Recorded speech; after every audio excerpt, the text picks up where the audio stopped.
Ja, dann herzlich willkommen zu unserem Oberseminar. Wir haben heute einen Masterarbeitsvortrag vom Niklas, der uns über reCoNix erzählen wird. Ich weiß nicht, ob das die Aussprache ist, die du dir ausgesucht hast. Ich dachte erstmal reCoNix, aber genau. Der vielleicht noch ein bisschen was zum Hintergrund. Ich hatte mit Ulf überlegt, ein Projekt zu machen, wo es darum geht, auf eingebetteten Systemen so ein Software-Stack zu deployen. Und das ist gar nicht so einfach, weil da besondere Anforderungen sind, die man gar nicht konfigurieren will, updaten will. Und eine Art und Weise, wie man das machen kann oder besser machen kann, als es bisher ist, wird uns heute Niklas vorstellen. Und ich bin sehr gespannt auf den Vortrag und dann the stage is yours. okay. Thank you. Yes, my name is Niklas Gollenstede, and I'm here today to present my master thesis topic, which is reCoNix, and shortened for this slide title, NixOS updates and reconfiguration for IoT devices. In this presentation, I will start by giving a motivation for the topic of doing updates and reconfiguration on IoT devices. Then I will briefly summarize some background, including especially some on the NixOS operating system. Then I will come to my own contributions to this topic with a few details on a new concept for machine and system configurations, then an update mechanism update and upload mechanism that I implemented, and finally I will navigate briefly what I did in my thesis. Now we're talking about updates and reconfiguration for IoT devices. It is first important to define the term IoT device. This is rather loosely defined, but I use it as basically meaning any sort of embedded device that has some wide area network access. And usually the network access is also the only access you have to these devices, because they tend to be installed in locations that are fairly difficult to reach physically. Then updating is the process of bringing a new system and software configuration onto a device, replacing the previous one, with the goal of then running something else. Updates are required on, or very useful on basically anything that can run some sort of software, including most IoT devices, and that is for two primary reasons. On the one hand, the software systems are made by humans, and humans make mistakes, so if we don't catch these mistakes in time, we have to catch them later in the field. And if we don't, then the functionality or security of our devices is compromised. And since the IoT devices inherently are connected to the network, security issues are a real problem as well. But even should we manage to build a device that is completely functional at the time where we deploy it, there's still a good chance that the functional requirements we have for the device change over time, and to account for that, we then need to change the functionality of the device later, and oftentimes this cannot be foreseen beforehand. Reconfiguration describes the process or the idea of bringing multiple configurations onto the same device and being able to switch between them dynamically. Reconfiguration itself is useful whenever you have a single device that is supposed to serve multiple roles, especially in cases where those different roles are predictable. These different roles are predictable beforehand, and it's also predictable when those roles are to be served. And especially in cases where those roles are independent of each other, so that we also would like to be able to configure the software for those roles independently of each other. Examples for this could be manufacturing equipment, where the same piece of machinery should be used to manufacture different types of products, or research devices where we want to use the same device setup to conduct different experiments, or where we want to contrast slight software variations in an experiment against each other and see what difference that makes.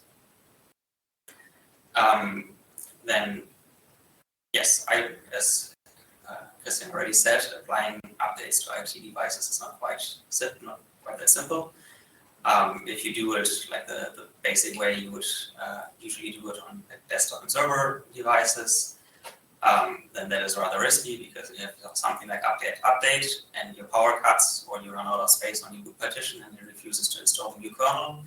then that can leave your system temporarily unable to boot. If you are sitting in front of your device, you'll probably be able to hack a solution for that. But if there's no physical access and your device can't boot and also therefore can't establish a network connection, then your device is permanently bricked. And a very well-established mechanism to solve this issue is A/B partitioning. In this concept, you basically install your whole operating system twice on your disk, once in an active slot and once in an inactive slot. When you do an update, you apply that update to the inactive slot, so it doesn't matter if it fails because you still have your active one that works. Once you have something working on the inactive partition, you can reboot.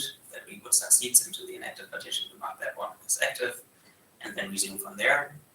And on the next update, you just switch the partitions back and forth. Disadvantages of this approach is that you need to store your whole operating system twice, so it takes twice as much storage space on the device. And also, at least if you do it the simple way, and whenever you update the thing, you need to download a whole new operating system and you need to write the whole new operating system. It's also not particularly efficient. The only general way I found that reconfiguration is being done on embedded devices is via containerization.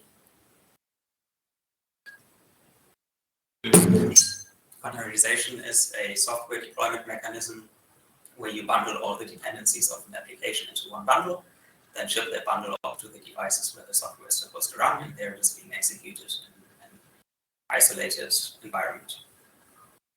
This works very well for server environments, but not that well for IoT devices. And this is because this bundling of all the dependencies with every single version of your software has quite significant overheads in terms of transmission and storage on the device. And also the types of services that you tend to run on IoT devices aren't very suitable for isolated execution, because there's usually a reason why you execute your service on the IoT device and not on some server somewhere else. That is oftentimes because it needs some sort of hardware access, and that inherently does not work from an isolated environment. But on the plus side, updating and reconfiguration are actually fairly related problems. In both cases, we want to change what software configuration we are running on our system. The major difference is that with updating, we want that change to be permanent, so we override the previous version, whereas with reconfiguration, we want to dynamically and transiently switch between multiple versions we have installed. I based my work on NixOS. NixOS is a Linux distribution which uses a Nix package manager, which is a rather unique package manager.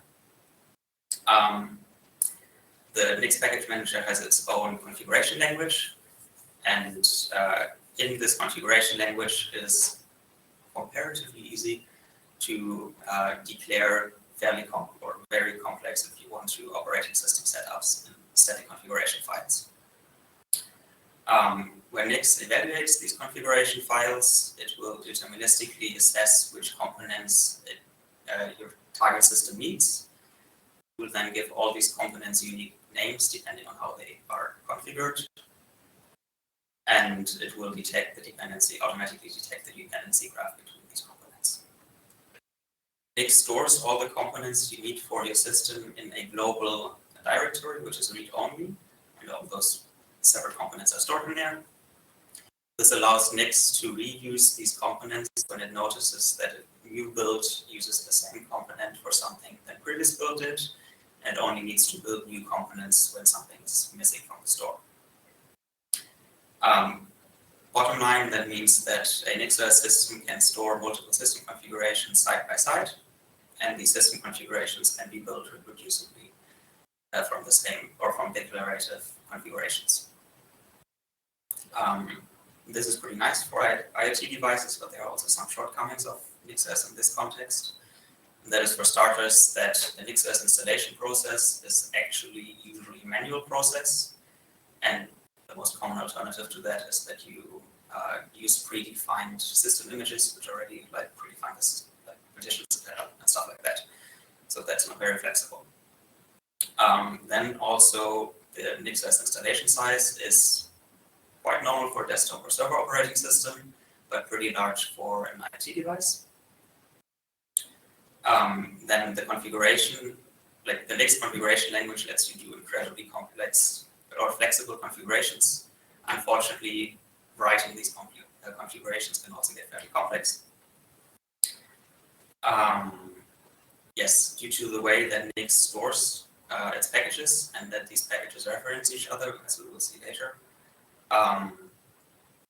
NixOS updates tend to get fairly large. With the existing tooling, applying these updates is comparatively heavy on the target device, which again doesn't matter particularly much if the target is not a powerful server, but doesn't matter if it's like small IoT devices somewhere.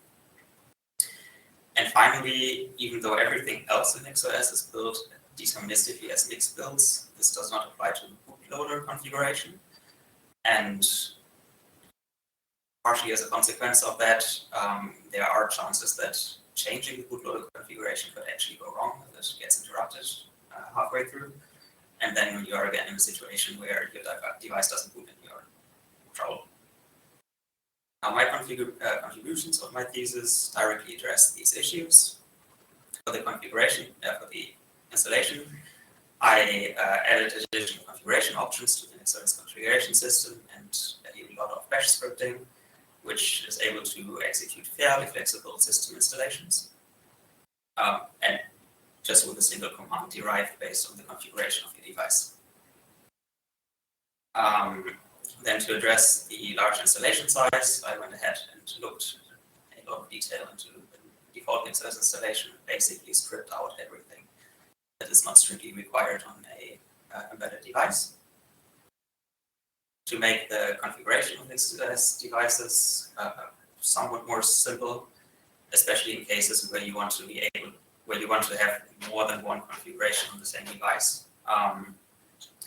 I developed a concept of machine and system configuration that separates the hardware part of the configuration from one or more like application parts. And then to address the updates problems, I wrote a completely new upload mechanism for NixOS updates. And finally, the bootloader I changed to be completely built within a Nix build process and adjusted it so that it can be updated in a single atomic transaction. Now I want to look at the configuration aspect and the upload mechanism in a bit more detail, but for that I want to introduce an example, and that is of some sort of fictional measuring device. This measuring device is supposed to serve two purposes. On the one hand, it has a hardware attachment with which it captures data, and then it needs to do some pre-processing on the data and send it off. And because our IoT device is rather small and not very powerful, it can't do these tasks at the same time, so it needs to do them one after the other. And also, we want to experiment with two different driver versions for our capturing device. So overall, we have three different configurations as the drivers for I and for laboratory reasons. Yes, the concept of machine and system configuration, as I said, separates two parts. Every device gets one machine configuration, which takes care of the hardware aspects and infrastructure things like network connectivity and stuff like that. And it is then amended by one or more system configurations, which take the machine configuration as a basis and then add applications to it. The advantage of this is that these applications can then each individually, if they want to, be deeply integrated with a hardware configuration part.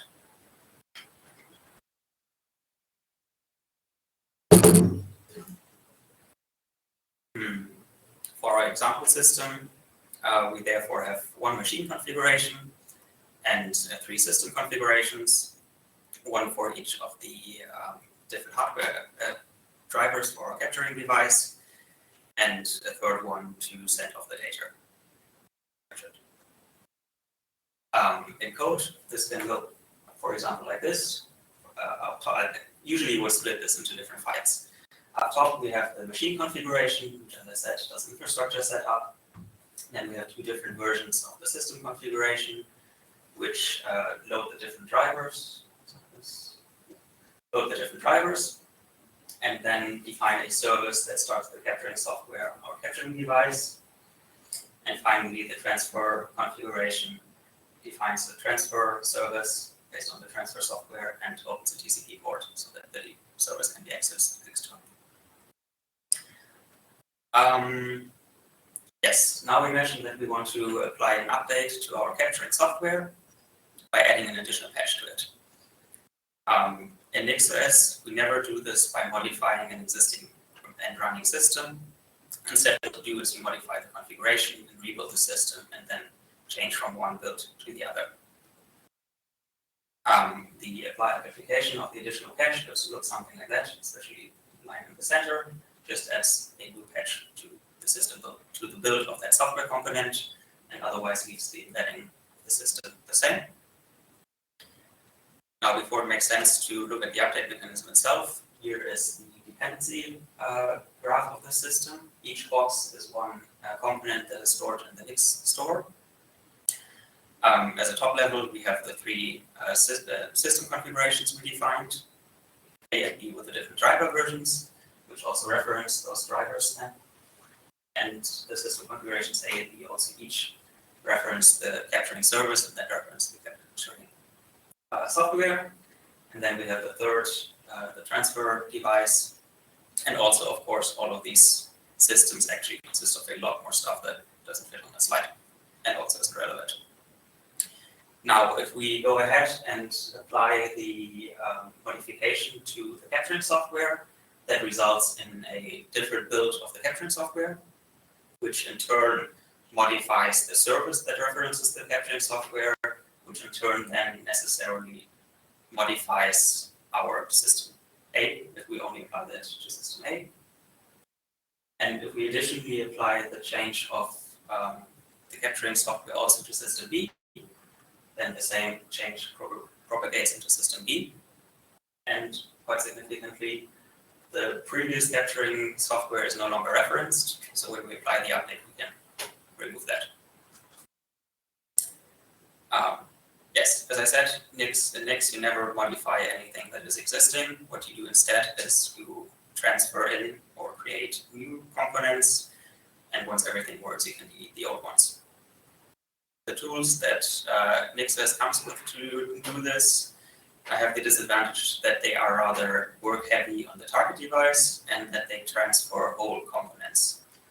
I address these issues by calculating exactly what needs to be transferred and how this can be applied beforehand on the device that does the sending, therefore removing work from the device that applies the update. And additionally, this mechanism also doesn't transfer whole components, but of each new component that is required on the target system, it only transfers those files which don't already happen to exist there. For example, with our capturing software, that likely consists of multiple files, and the patch we applied probably doesn't actually change all these files. So when we update the package, some of the files that will be in the updated component already exist on the target system. And to do this on the target system, NixStoreSense gets called with two references to the system to be updated, one before the update and one after.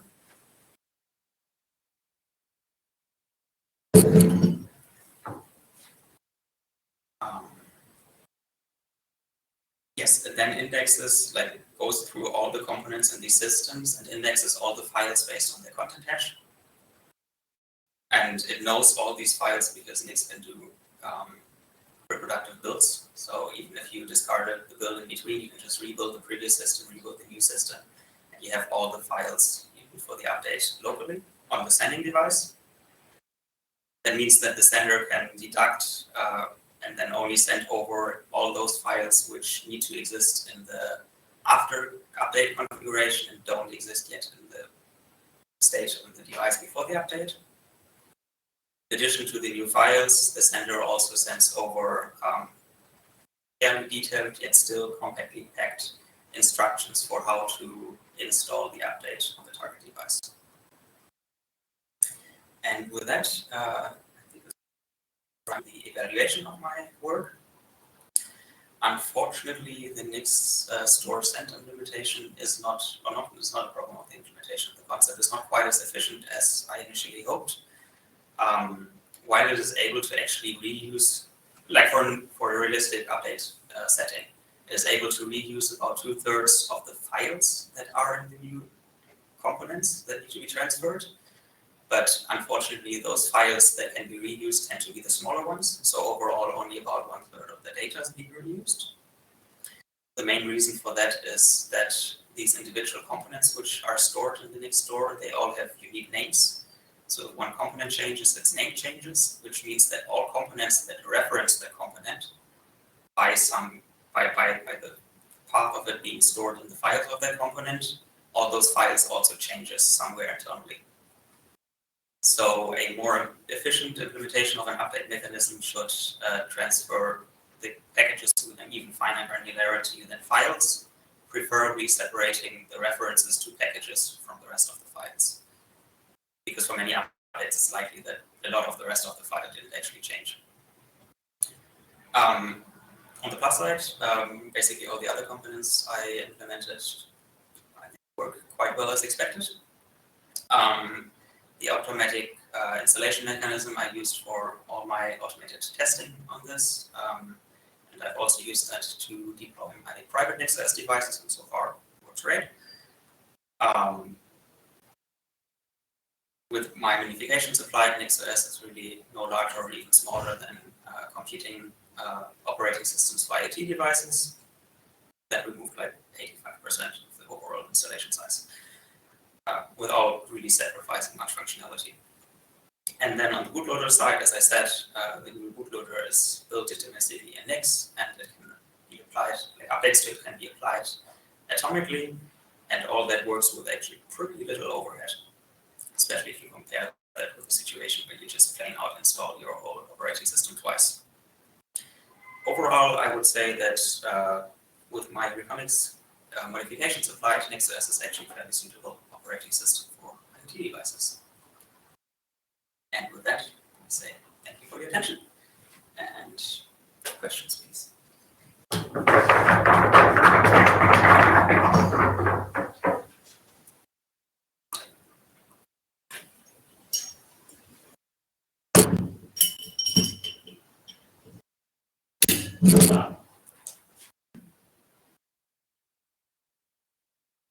So? Ja, also, wenn keiner will, dann Genau. Ich wollte ja nur höflich sein. Nee, also vielen Dank, das hat mir wirklich sehr, sehr gut gefallen, das Ganze. Gerade auf der letzten Folie, da hast du ja nochmals angesprochen, IoT war ja so das Oberthema. Nun kann man sich ja streiten, ob das wirklich ein IoT-Device war, was du da hattest, oder eher ein Edge-Device, aber ich glaube, das ist eher philosophisch die Frage. Ja, ich glaube, die Begriffe werden auch so und so benutzt. Deswegen, aber was natürlich wichtig ist, ist eben genau der Punkt, den du angesprochen hast. Also in dem Moment, wo ich IoT-Device habe, ist es meistens ja irgendwo wahrscheinlich drahtlos angebunden oder mit der irgendeiner limitierten Art und Weise der Kommunikation. Das auch. Kannst du da mal konkret nochmal drauf eingehen? Also was war denn nachher so die Größe, die du eben halt hattest vom Senden her? Okay, gut. Also erste Annahme ist eben halt, dass das Gerät was ist, was Linux ausführen kann. Das heißt, es geht nicht um super kleine Geräte. Klar. Ich bin von keiner festen Größe ausgegangen. Es kommt halt dann auch sehr darauf an, also NixOS ist sehr explizit da drin, was geupdatet wird und was nicht. Und man kann es recht gut beeinflussen. Das heißt, wenn man tatsächlich in einer Umgebung ist, wo man sich kaum Updates leisten kann, dann muss man eben halt darauf achten, dass man dafür sorgt, dass bei Updates sich möglichst wenige Komponenten ändern und eben halt entsprechend weniger oft updaten. Ein Vorteil, den ich zwar nicht erwähnt habe, aber den der Update-Mechanismus, so wie ich ihn implementiert habe, hat, ist, dass das Reintransferieren von Daten getrennt ist von dem Anwenden des Updates. Das heißt, wenn die Bandbreite zum Beispiel super niedrig ist oder man Probleme hat, dass es überbacken werden könnte oder so, kann man so einen Update-Stream auch einfach in Stücke hacken, nacheinander übertragen, nacheinander entpacken und erst wenn alles da ist, dann ein Zielgerät, dann könnte man sagen. Okay, das ist hervorragend für die ganze Anwendung an der Stelle. Genau.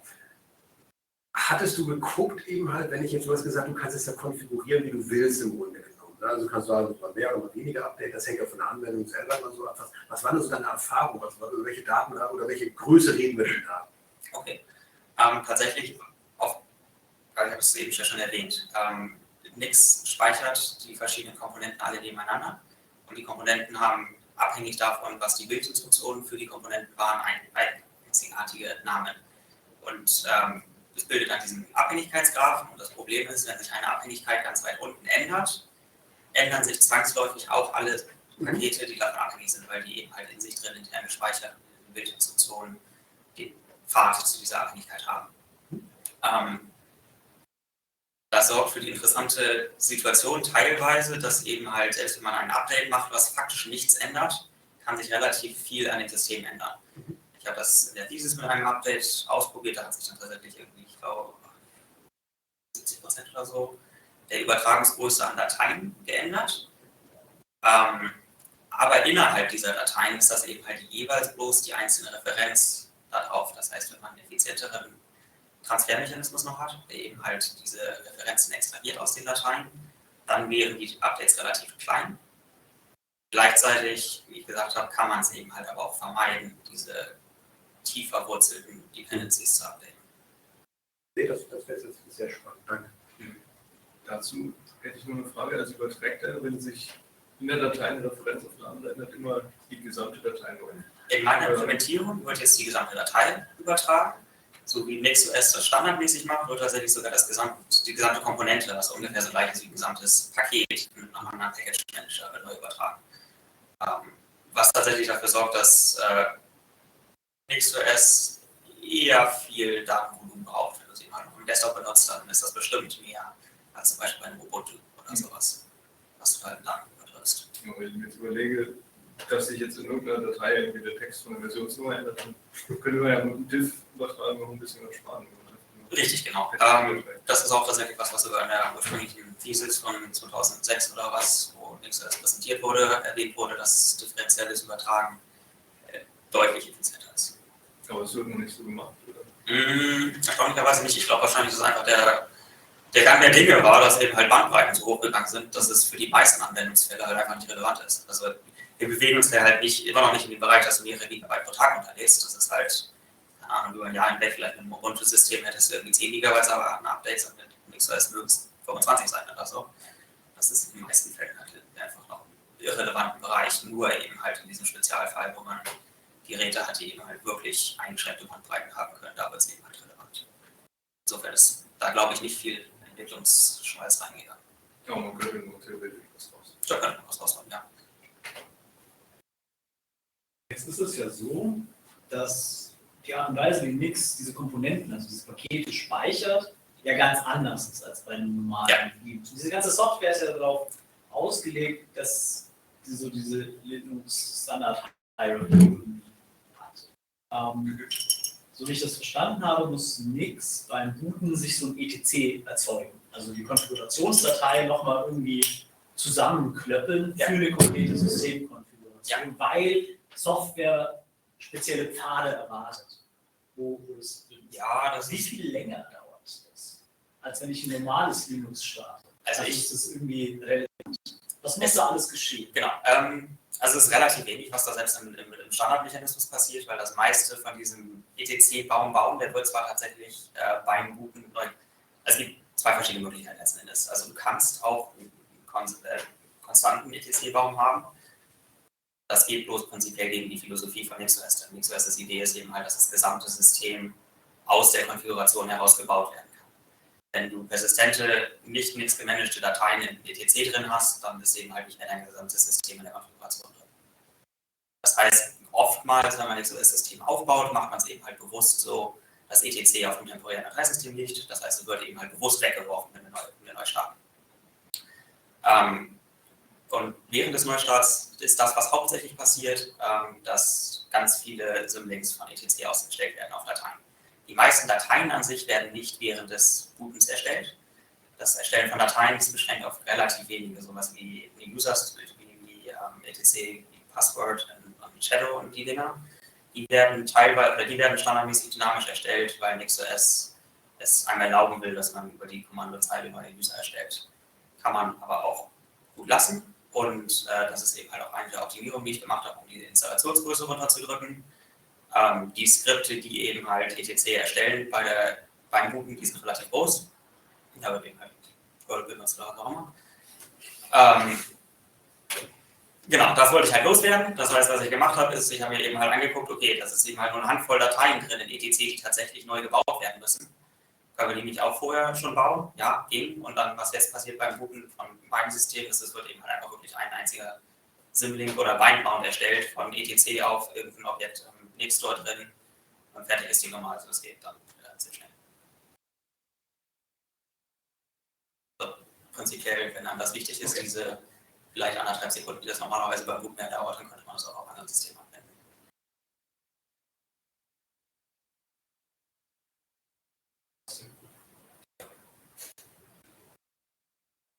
Ich habe noch eine Frage. Ich stelle jemand anders noch eine Frage, Ja, während ich genau. mich wieder gesammelt habe. Irgendwas zwischendrin?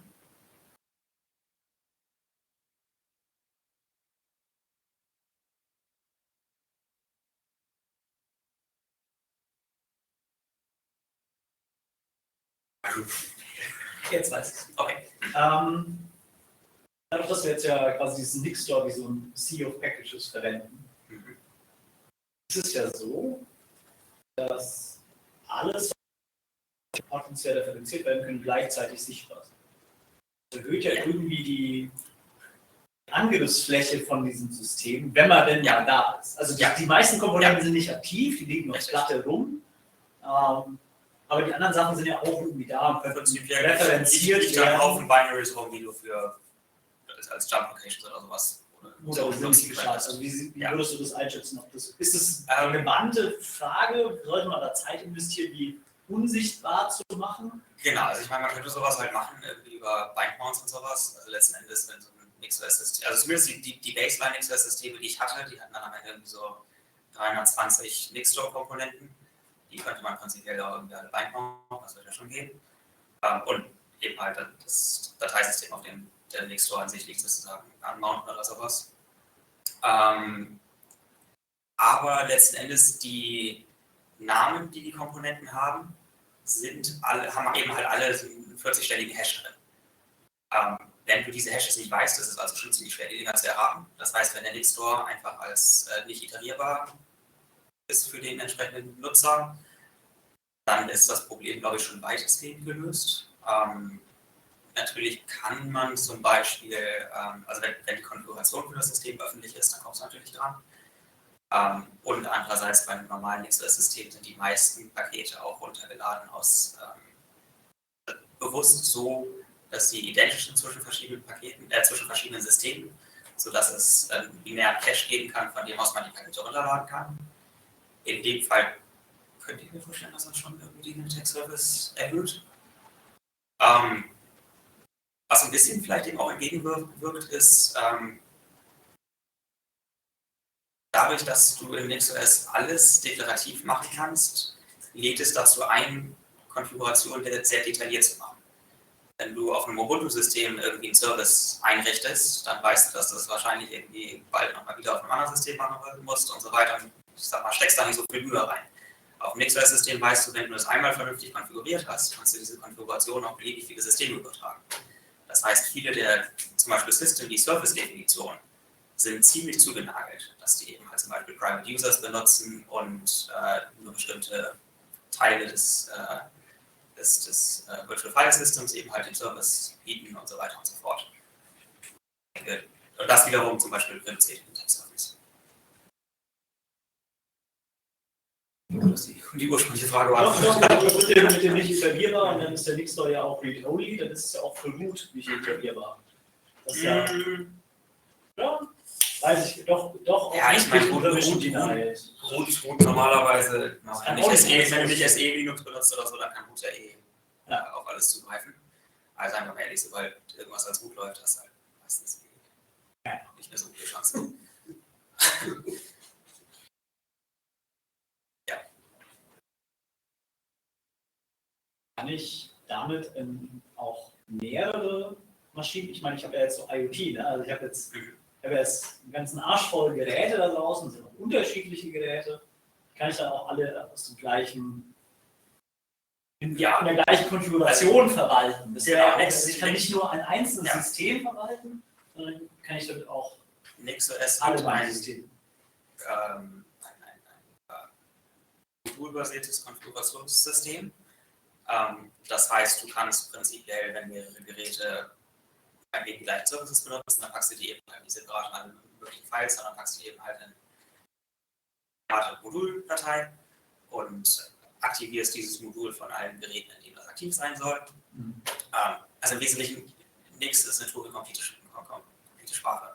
Du kannst also machen, was du willst und so viel sharen, wie du willst und so viel abstrahieren, wie du willst und kannst darüber tatsächlich meines Erachtens sehr effizient auch mehrere Systeme verwalten. Ich habe zum Beispiel für meine eigenen Geräte das aufgesetzt. Ich habe einen kleinen Heimserver, auf dem mein Laptop jede Nacht seine Updates pusht. Von da aus gehen die Updates auf 2 Raspberry Pis, die andersrum liegen mit Festplatten dran. Ich habe ein Spotify-Gerät, was Audio wiedergibt. Und die ganzen Geräte zum Beispiel sind alle mit einem VPN miteinander verbunden. Und das alles ist konfiguriert aus einem Ordner sozusagen heraus. Auch mit dem Key-Setup zwischen den Geräten und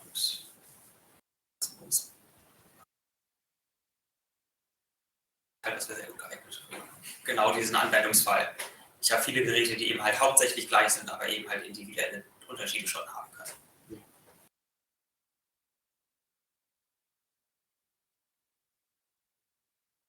Ja, also ich kann jedem, der ein halbes Jahr Zeit hat, nur empfehlen, Dienstleistungen. 35 Jahren. Ja, aber ich glaube, dass die Grundidee, Systeme so zu konfigurieren, mehr kommen wird. Muss, ja. Damit auch nicht Linux-artige Systeme irgendwie, also Embedded? Ja, sagen wir ja. Also einerseits gibt es tatsächlich, also NixOS benutzt Linux und Systemd. Nix selbst als Paketmanager existiert auch für macOS.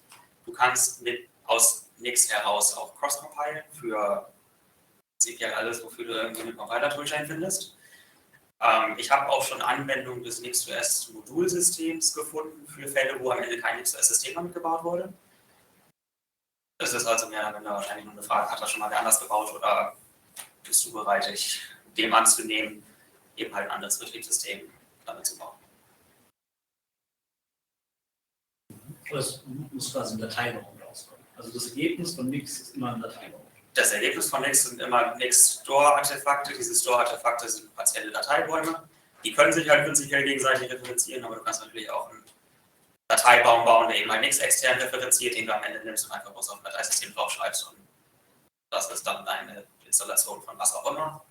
Oder du spuckst halt ein einziges Binary raus, was du irgendwie flasht. Embedded-System ist. Das ist interessant. Ja.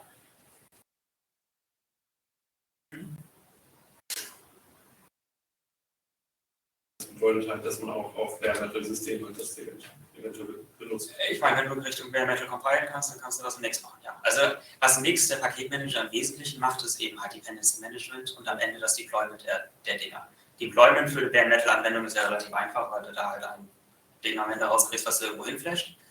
Aber das Dependency Management könnte dann eben halt Nix übernehmen, dass du dann eben halt auch genau gepinnte Dependencies hast. Und das beinhaltet eben halt auch tatsächlich in Nix alles. Also der Compiler ist eine Dependency, die Konfigurationsdateien, die reingehen.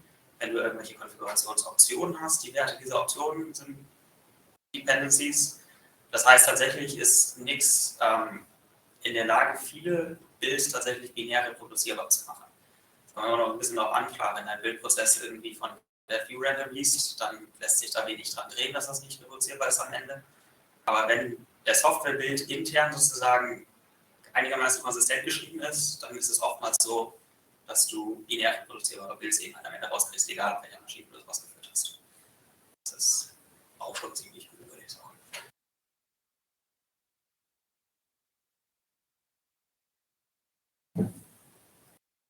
Wo siehst du denn noch die größte Herausforderung? Wenn man das jetzt, also, was funktioniert denn noch nicht? Was ist denn die größte Baustelle? Du meinst Also das jetzt für in IoT NixOS oder für IoT? für diese Anwendung IoT Cyber Physical Systems. Okay. Also um ganz ehrlich zu sagen, ist die größte Herausforderung wahrscheinlich irgendwelche Policy-Issues im Unternehmen, dass eben zu sagen, okay, Ubuntu ist absoluter Standard. Wenn du Ubuntu benutzt, dann hast du individuell nichts falsch gemacht, deswegen benutzen wir eben Ubuntu. In die Richtung gehen, von einer technischen Sicht aus, ist es wahrscheinlich tatsächlich die Größe der Updates. Aber wie wir eben halt auch schon vorher mal diskutiert haben, da lässt sich eben halt auch schon noch was machen. Man muss eben halt noch effizienter differenziell Sachen übertragen. Und dann hast du schon eine ziemlich gute Basis. Ja, dann hast du, ich meine, andere Sachen sind dann eben halt NixOS hat prinzipiell eine riesengroße Package Collection und NixOS ist momentan von keinem wirklich großen Unternehmen geweckt. Das heißt, es ist hauptsächlich eben halt ein Community-Effort, den ganzen Kram aktuell und sicher zu halten. Das könnte auch durchaus Leute abschrecken. Aber da lässt sich eben halt wenig dran machen, außer eben halt mehr Arbeiter reinzuschleppen. Ne? Ich denke, dass das die Hauptdinge sind.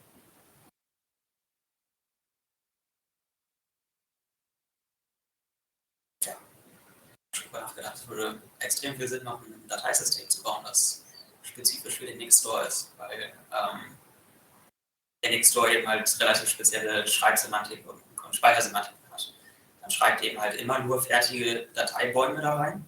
Das heißt, beim Schreiben weißt du exakt, wie groß die ganzen Dateien sind, die du reinschreibst. Und auch musst du eben halt nur ganze Dateibäume reincommitten. Das heißt, wenn du irgendeinen Dateibaum halb geschrieben hast und die schnell das System ab, egal, dann hast du halt irgendwo auf die Festplatte irgendwelche Daten geschrieben. Aber bevor du fertig bist, ist es irrelevant. Kann man auch noch solche Sachen machen, wie irgendwie effizientes Transferieren von einem Dateisystem ins andere implementieren oder so. Da gäbe es noch Spaß.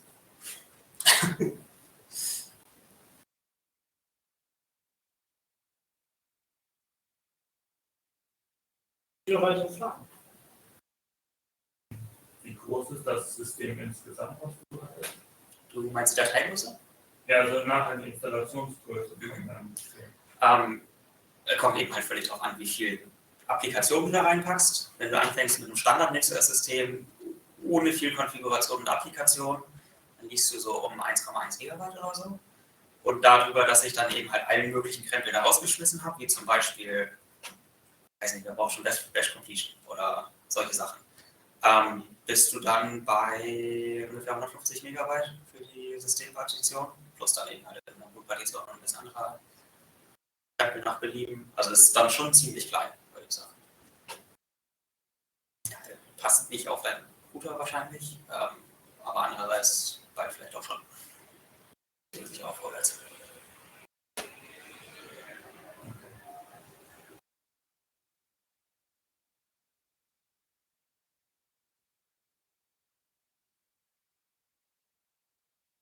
Ja, wenn uns keine weiteren Fragen mehr einfallen, dann würde ich Niklas noch mal danken für seinen Vortrag. Ja, danke auch. Und ja, schön, dass ihr da wart. Ja. Stelle ich mal meinen Laptop.